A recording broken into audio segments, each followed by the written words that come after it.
Meu nome é Heloíse Jardim. Primeiramente, eu quero agradecer a oportunidade de estar aqui para falar de um assunto que é tão importante e relevante e que deveria sim ser tema de vários assuntos por aí. Bom, respondendo a sua pergunta, sim, eu lembro de várias histórias que aconteceram comigo sobre racismo. Eu, por ser mulher de pele preta, tenho 33 anos, sou mãe. Sou mãe do Pietro, de 9 anos, e do Edgar, que está aqui, de 4 meses. E ao longo da minha vida já passei por várias situações ruins e chatas. Vou falar uma para vocês de quando eu trabalhava num bar e restaurante em Presidente Prudente e eu era garçonete lá. Uma cliente chegou, sentou, atendemos ela normalmente. Geralmente quem atende primeiro é que continua atendendo durante a noite. E não foi eu que atendi ela. Mas ela viu eu sentada, eu sentei um pouquinho, ela viu eu me sentando e eu percebi que ela ficou me olhando. E eu estava grávida de 7 meses do meu filho Pietro. Ela me chamou, fez assim com a mão, eu fui até ela e eu falei, pois não, posso ajudar? Ela falou, é que eu quero que você me sirva. Eu falei, mas quem atendeu a senhora?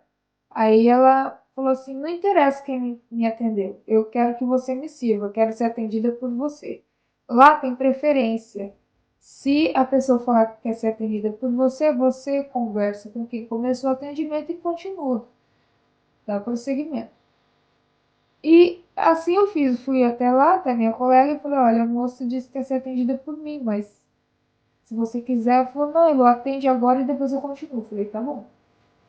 E atendi ela, o pedido dela, busquei uma água e uma tônica e voltei. Aí sentei mais uma vez. Comecei a trabalhar 4 horas da tarde, já era 1 hora da manhã, e eu já estava cansada, as pernas doendo, gestante. E ela me chamou novamente e falou, por que você se sentou? Eu dei risada, ela falou assim, pessoas como você, me fez, passou a mão na pele dela. Pessoas como você tem que servir pessoas como eu, e ela de pele branca. E eu me senti assim super mexida, eu fiquei assim chocada. Fui até o meu gerente, contei a situação para ele e falei que não ia atender mais a mesa. Ele também ficou chocado com a reação da moça e mandou entrar para dentro para que ela não pedisse mais nada para mim.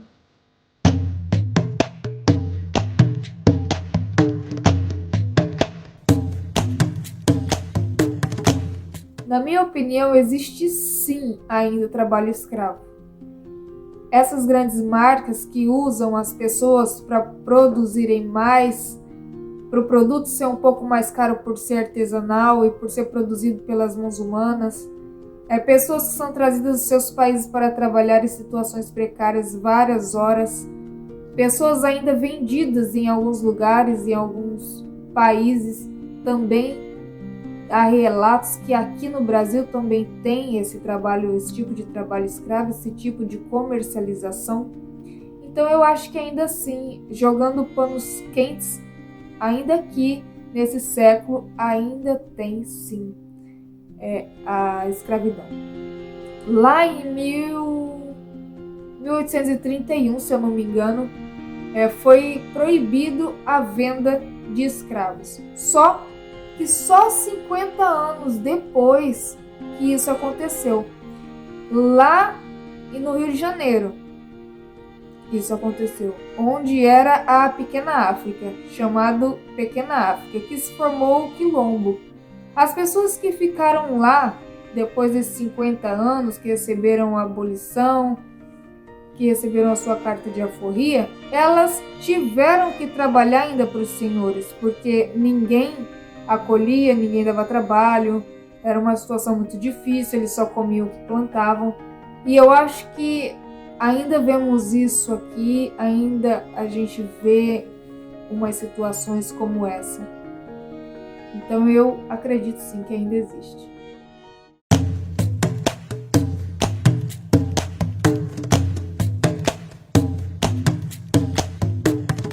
Não, com os meus filhos eu nunca vi acontecer nenhum episódio.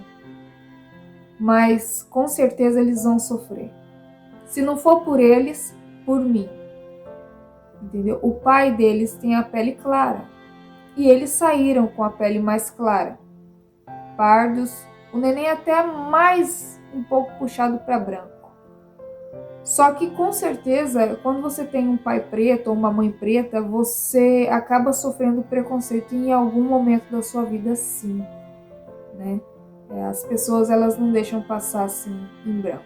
Uma hora isso vai acontecer.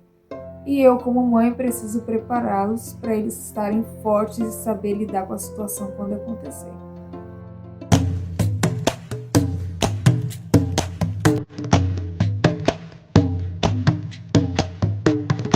Para mim, a cor da nossa pele não significa nada. Nós somos todos iguais por dentro. Se pegar um coração, tirar todo o sangue dele, sabemos que o tecido é branco. Então, se por dentro nós somos todos iguais, a cor da pele não significa nada. Cor de pele não define caráter, honestidade, nada disso.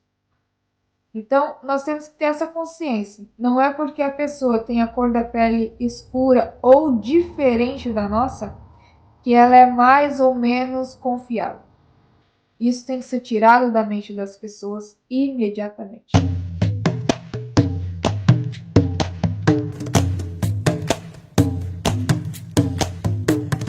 A mudança, ela começa dentro de casa. Então, para a gente viver em harmonia, branco e preto, vamos colocar aí o racismo. Racismo fala de raça, então não é só branco e preto. Branco, preto, japonês, índio, judeu.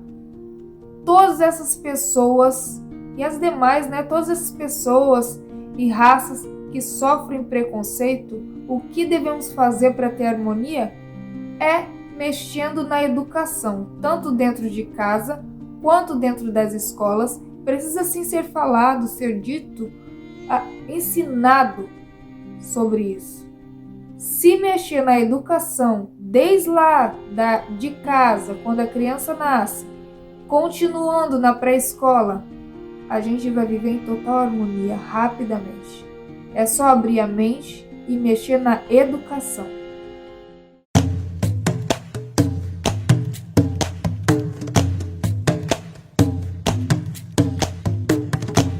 Com certeza, as pessoas de pele branca têm mais oportunidade que as pessoas de pele preta.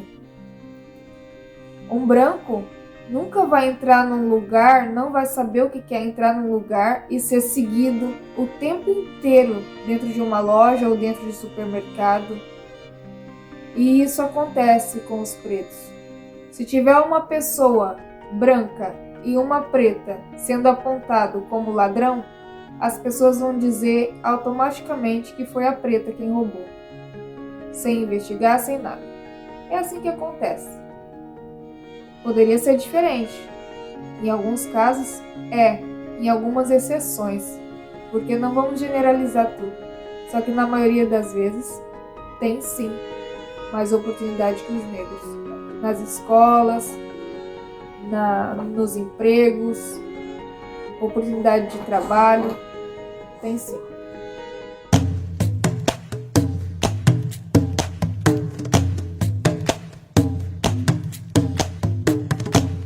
Na minha opinião, o primeiro passo para acabar com o racismo é o que eu falei anteriormente. Começando a mexer na educação, desde casa, estende para a escola. Se começarmos desde pequeno, desde casa, ensinar nossas crianças o que é o racismo, como ele dói, o que é o preconceito também que vem junto ao racismo, que é um preconceito estabelecido daquilo que você não conhece, mas que ouve falar e propaga isso. Se a gente falar para a criança, fazer ela aprender isso desde pequeno, nós vamos formar cidadãos maravilhosos, sem preconceito algum, sem racismo algum, e uma nação diferente. Se isso começar lá atrás em casa. Porque a criança não nasce racista, a criança ela não nasce preconceituosa. E é papel dos pais ensinarem isso. A criança ela só replica o que nós pais ensinamos a ela. Então, se eu ensinar o meu filho que é errado tratar o coleguinha de forma diferente da dele e que eu ensinar ele que ele tem algum privilégio, alguma coisa em cima daquele colega, eu vou estar sendo totalmente errada e eu vou estar intoxicando o meu filho e mais para frente a sociedade.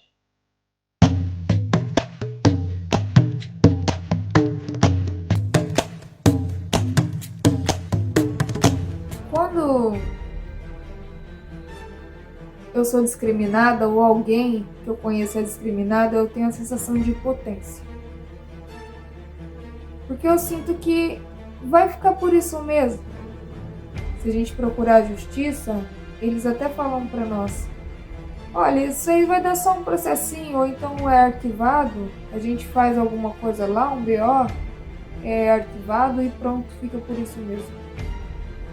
Mas mesmo assim, desse jeito, nós temos sim que ir correndo atrás dos nossos direitos, tem que ir colocar a boca no trombone, tem que colocar esse assunto em pauta, tem que fazer eles entenderem que não são melhores do que nós, não fazer essa seletividade, essa diferença, esse cada um no seu quadrado, brancos e pretos, e índios e judeus, como eu falei, esse racismo, esse preconceito por raças, diferenciando, fazendo com que uma pareça melhor do que a outra, não é. E nós não podemos deixar isso acontecer mais.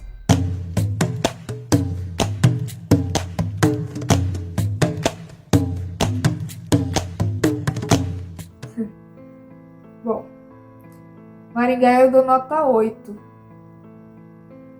Pelas coisas que eu já passei aqui, pelos racismos que eu já sofri, pelas experiências que eu tive, nota 8 no ranking de preconceito, de racismo.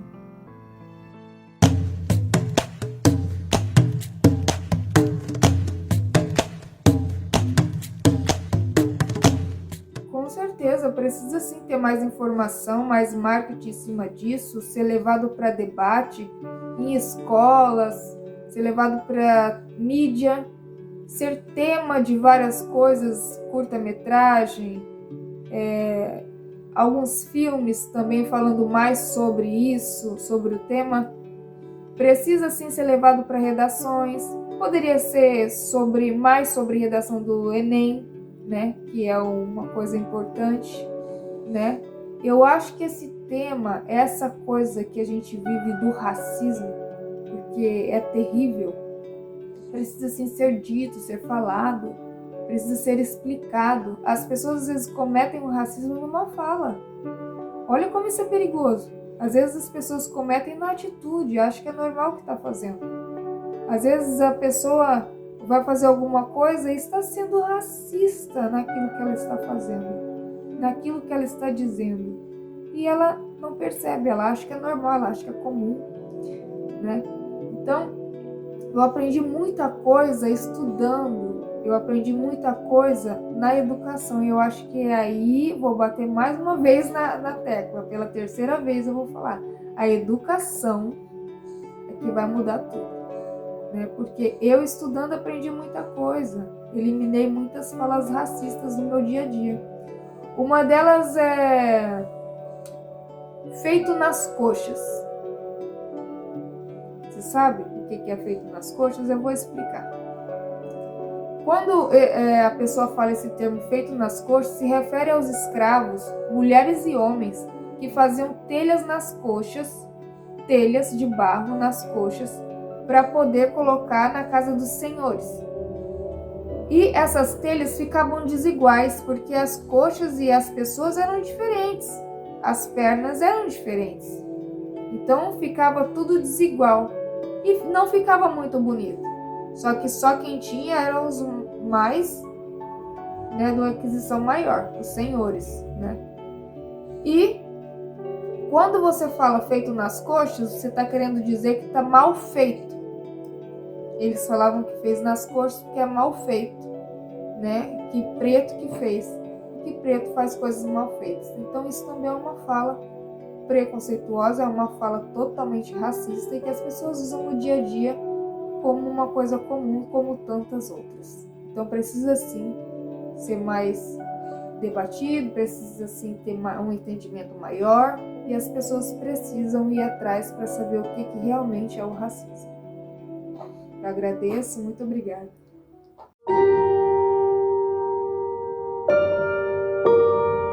Convidamos crianças de diferentes idades para uma experiência. Esses meninos e meninas que não são atores terão que fazer uma cena muito comum que acontece no dia a dia de muitos brasileiros. Pode sentar. Tu já fez alguma cena alguma vez na tua vida? Não. Tá, hoje a gente vai fazer uma e bem simples, tá? Essa é a Glau e ela vai contracenar contigo. Você vai ter 2 minutos, você vai tentar decorar o máximo de frases que você conseguir e depois você vai falar olhando para ela, tá bom?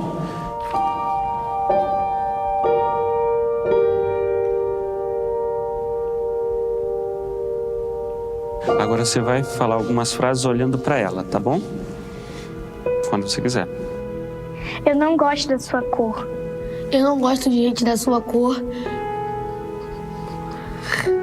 Seu cabelo é horrível.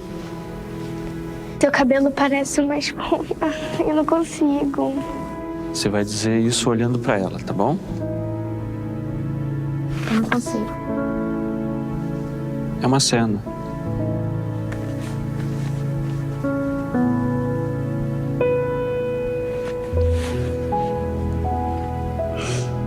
A gente está falando racismo. Quer tentar mais uma vez? Por quê? Porque eu não gosto de falar essas coisas. Quer ler de novo? Por que não? Porque eu não acho certo. Errado? É que eu sou da mesma cor que ela. E eu já sofri bullying na escola. E eu também... Eu não gosto de falar isso para as pessoas. Eu me sinto mal. Como é que tu se sente dizendo isso pra ela? Eu sinto que tô sendo preconceituoso. Quem você acha que escreveu essas frases? Uma pessoa muito racista. Que acha que é melhor que todo mundo. Todo mundo é igual. Mas não percebem isso. E pra você, o que é preconceito? É você não respeitar as pessoas do jeito que a pessoa é. Preconceito é uma forma horrível de tratar as pessoas. Olha só, esses textos aí a gente tirou da internet, que pessoas reais falaram pra outras pessoas, né? Você já viu em algum lugar essas frases, por exemplo? Na escola já. Já. Essa pessoa estava sentada num banco. Chegaram pra ela dizendo: tu é negra, tu é horrível. Tu não deveria estar aqui. Você conhecia essa pessoa? Sim, porque essa pessoa era eu.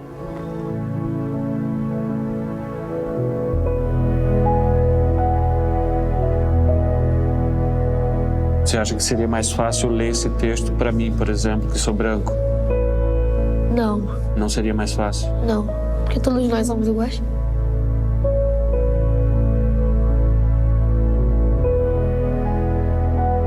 Ninguém nasce racista. Continue criança. O SBT Brasil de hoje começa mostrando mais um caso de racismo em São Paulo. Uma professora denuncia que sofreu preconceito dentro de um supermercado. Um segurança da loja disse que a mulher, que é negra, escondeu uma bandeja de carne na bolsa.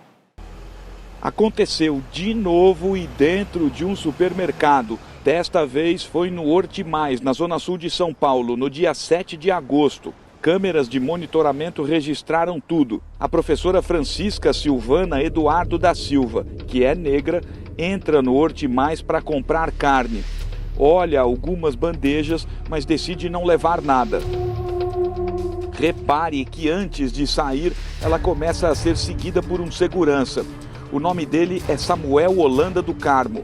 Ele aborda a professora e pergunta se ela não vai passar no caixa. E ele fala, tem certeza? E eu disse, eu tenho certeza. E ele fala, então vamos ali para ver, né? E o ali, onde é esse ali que ele ia me levar, né? Naquele momento eu tive muito medo, porque qualquer coisa que ele viesse a fazer comigo naquele momento, não tem justiça que repare. Revoltada, Francisca pega o celular e começa a gravar o segurança, que ainda tenta tomar o telefone da professora. Nenhum responsável pelo mercado se aproxima, todos apenas olham. Francisca diz que não vai abrir a bolsa e que só faria isso na presença de policiais. O segurança sai e encontra uma viatura da Polícia Militar. Os PMs abriram a bolsa da professora e não havia nada. Possivelmente, se alguém saísse, né, moça, desculpa, eu ia ficar brava, eu ia ficar chateada, eu ia me sentir mal, mas ia me dizer, de alguma forma, que essa ação não é tratada com naturalidade, porque não deve ser. As imagens do circuito interno do mercado que mostram claramente o racismo foram entregues à professora por determinação da Justiça. O pedido foi feito pelos advogados de Francisca, que preparam uma ação de indenização por danos morais contra o estabelecimento. O segurança será investigado por crime de racismo em um inquérito policial. Quando você sofre uma violência desse nível, é como se alguém estivesse tirando a sua identidade. É como se alguém estivesse tirando os seus valores. É como se alguém estivesse tirando o que você constrói para os seus filhos, o que a sua mãe construiu para você. É um absurdo, né? E a rede Horti Mais São Paulo informou que não compactua com nenhuma atitude racista e que se coloca à disposição para o que for necessário. A empresa também disse que tomou as medidas cabíveis em relação ao funcionário, mas não esclareceu se ele foi demitido. Os protestos nos Estados Unidos e no Brasil contra a violência que atinge os negros traz de volta aos holofotes a desigualdade racial nos dois países. Neste vídeo, a BBC News Brasil mergulha nas estatísticas que ajudam a entender o tamanho da disparidade em 5 áreas. Mas antes de entrar no primeiro tópico, um retrato geral. Os negros, que no Brasil são a soma das pessoas que se declaram pretas ou pardas, representam a maioria da população. Segundo o IBGE, dos 212 milhões de brasileiros, quase 120 milhões, ou seja, 56%, são negros. Nos Estados Unidos, os negros representam 13% da população. Ou seja, eles são quase 44 milhões dos 328 milhões de habitantes. Vamos começar por um indicador importante na educação. A taxa de analfabetismo tem caído nos últimos anos no Brasil, mas a desigualdade ainda é alta. 9,1% dos negros de 15 anos ou mais são considerados analfabetos funcionais, ou seja, não conseguem ler ou escrever um simples bilhete. Entre os brancos da mesma faixa de idade, a taxa é de 3,9%. Nos Estados Unidos, a desigualdade é ainda maior. 24% dos negros com mais de 16 anos enfrentam dificuldades para ler e compreender um texto simples. Entre os brancos, a taxa é de 7%. O abismo persiste quando se avalia a educação superior em ambos os países. No Brasil, o percentual de pretos e pardos que concluíram a graduação cresceu de 2,2% em 2000 para 9,3% em 2017. Entre a população branca, esse índice cresceu de 9,9% em 2000 para 22%. Nos Estados Unidos, 21% dos negros e 35% dos brancos têm um diploma de graduação. Segundo tópico, saúde. A pandemia do coronavírus, que matou mais de 400 mil pessoas no mundo, tem sido marcada também pela forma desproporcional com que atinge segmentos sociais e escancarou problemas estruturais nos sistemas de saúde. Nos Estados Unidos, os negros são 13% da população, mas representam 25% das mortes por Covid-19. No Brasil, dados do Ministério da Saúde apontam que as hospitalizações de pretos e pardos com síndrome respiratória aguda grave representam 23,1% do total, mas as mortes dessas parcelas da população somam 32,8% do total. Segundo especialistas, esse cenário é resultado de desigualdades antigas que fazem com que comunidades negras no país fiquem mais suscetíveis ao contágio e tenham mais chances de desenvolver formas graves da Covid-19. Nos Estados Unidos, a população negra também tem taxas altas de obesidade, diabetes, hipertensão e asma, que são considerados fatores de risco para desenvolver formas graves da doença. Além disso, muitos americanos negros não têm plano de saúde. Terceiro tópico, trabalho e renda. Os negros ganham bem menos do que os brancos, tanto no Brasil quanto nos Estados Unidos. Segundo o IBGE, pretos e pardos tinham um rendimento domiciliar per capita médio de R$ 934 em 2018. No mesmo ano, os brancos ganhavam quase o dobro, em média R$ 1.846. Nos Estados Unidos, onde a renda é medida anualmente, os negros têm um rendimento domiciliar médio de $41,3 mil, um pouco mais do que a metade do dos brancos, de $70,6 mil. A taxa de desemprego entre os negros é maior do que a dos brancos nos dois países. No Brasil, a taxa de desocupação entre os negros em 2018 foi de 14,1% contra 9,5% entre os brancos. Nos Estados Unidos, naquele mesmo ano, o índice foi de 6,5% entre os negros e de 3,1% entre os brancos. Quarto tópico, violência. Uma das principais causas de mortes de negros é a violência. Em uma década, entre 2007 e 2017, a violência que levou à morte de pretos e pardos no Brasil cresceu 10 vezes mais do que a contra brancos. O número de mortes por assassinato assusta e põe o Brasil entre os países mais violentos do mundo. Isso todo mundo sabe. Mas o que menos gente sabe é a cor das vítimas. 75 em cada 100 pessoas assassinadas no país eram negras, segundo dados de 2018. O mesmo percentual surge quando se analisa o perfil de quem morre em ações da polícia.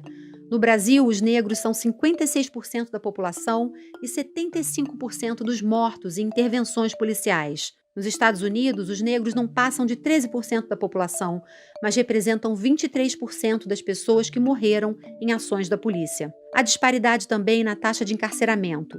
Segundo dados do governo brasileiro, 67% dos detentos do país são negros, 32% brancos. Nos Estados Unidos, os negros também estão sobre-representados nas prisões. Nos Estados Unidos, os negros são 13% da sociedade, mas 40% da população carcerária do país. Quinto e último tópico, representatividade política. Em meio às manifestações, o ex-presidente americano Barack Obama afirmou que protestos são importantes para aumentar a conscientização da sociedade e chamar atenção para injustiças, mas defendeu que numa democracia, as mudanças devam ser feitas por meio das urnas. Nos Estados Unidos, em 2019, pela primeira vez, a proporção de políticos negros na Câmara chegou ao mesmo patamar dessa parcela na população, cerca de 13%. No Brasil, a representatividade dos negros também cresceu nesta década. Em 2018, 24% dos deputados federais eleitos se declararam negros, um avanço, mas ainda um longo caminho para refletir os 56% da população brasileira.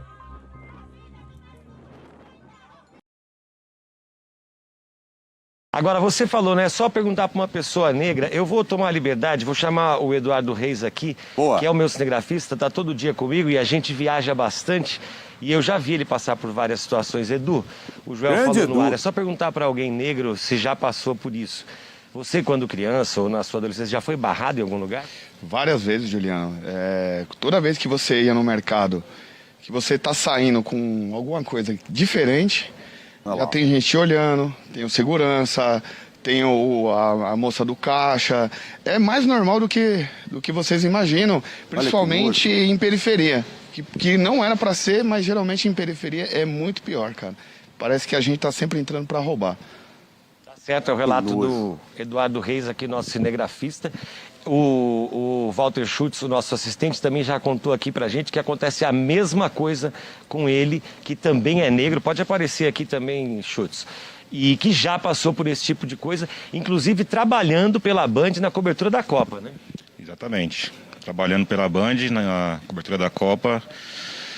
Fui barrado, todos passaram e eu fui barrado porque achou que...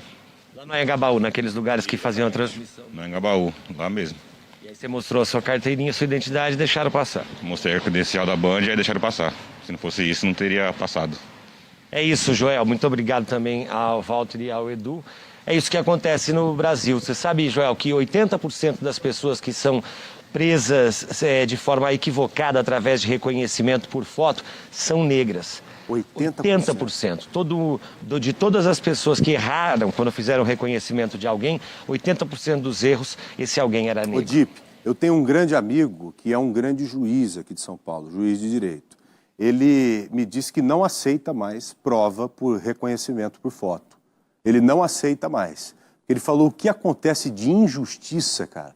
Ele já viu muita injustiça por aí nesse sentido. E você colocou muito bem. Sabe, aquela ação em que o policial chega e mostra a foto para a pessoa, fala, foi esse cara aqui? Geralmente um cara negro, né? Aí a vítima fala, foi esse sim. Ah, então prende o cara, mete o cara na cadeia. Até que prove o contrário, ele não é inocente. Até que prove o contrário, ele é bandido, porque há uma inversão. Então esse amigo meu disse, olha, eu não aceito de forma alguma. Não adianta chegar com prova só nessas bases, que eu não aceito de jeito nenhum. Agora, quem fala que o Brasil não é um país racista é porque nunca viveu isso. Por que nunca viveu? Porque não é negro. Você tem que perguntar para o negro se o Brasil é um país racista ou não. A mãe de um menino de 3 anos denunciou a escola infantil que ele frequentava por racismo. E tudo começou em uma festa na sala de aula. Era dia de festinha na escola. O menino de 3 anos vai todo animado com a fantasia que era o tema da festa, circo. A mãe orgulhosa fez um vídeo para registrar o momento. Cadê o palhacinho da mãe? Olha aqui. Ai, que coisa linda, mãe. A festa era para comemorar os aniversariantes do mês do Centro Educacional Infantil Monte Carmelo II, em Itaquera, zona leste de São Paulo. Os responsáveis receberam um bilhete com a orientação. O tema da festa será circo.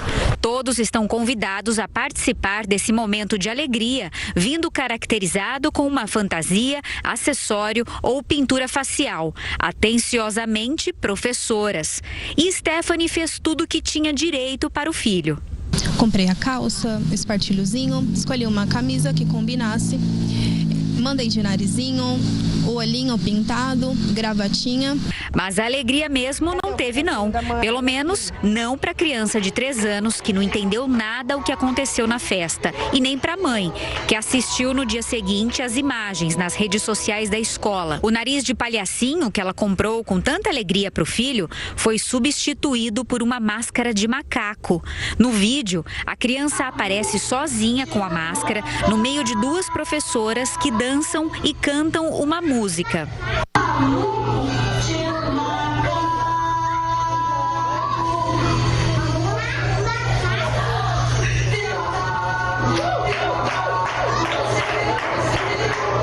A música, ela fala, virei um macaco, virou um macaco, você virou um macaco.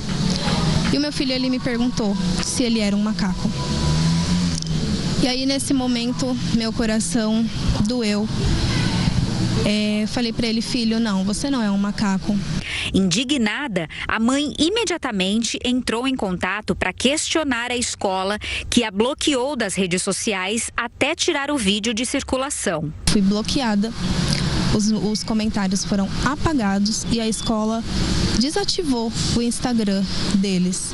Stephanie sentiu que o seu filho foi vítima de racismo e o caso foi parar na polícia. A mãe registrou um boletim de ocorrência no 64 Distrito Policial. O vídeo, ele fala por si. A criança estava muito constrangida e, ao mesmo tempo, sem entender por que ali para ele estava se reportando de uma forma, chamando ele de macaco.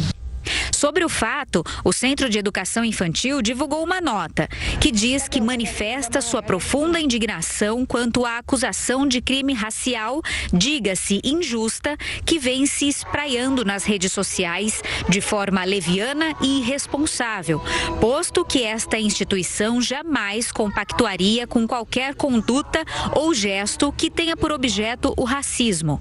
Afirma também que todas as medidas judiciais já estão sendo tomadas para o devido esclarecimento real dos fatos. Para Stephanie, a festinha marcou o filho dela de forma negativa para sempre. Você submeteu uma criança de 3 anos e várias crianças ali, podendo a partir daquele ato, estar podendo chamar o meu filho de macaco, é uma situação inadmissível. Isso é o que me dói mais, porque eu não pude estar lá presente naquele momento para defender ele daquela atitude, daquele ato.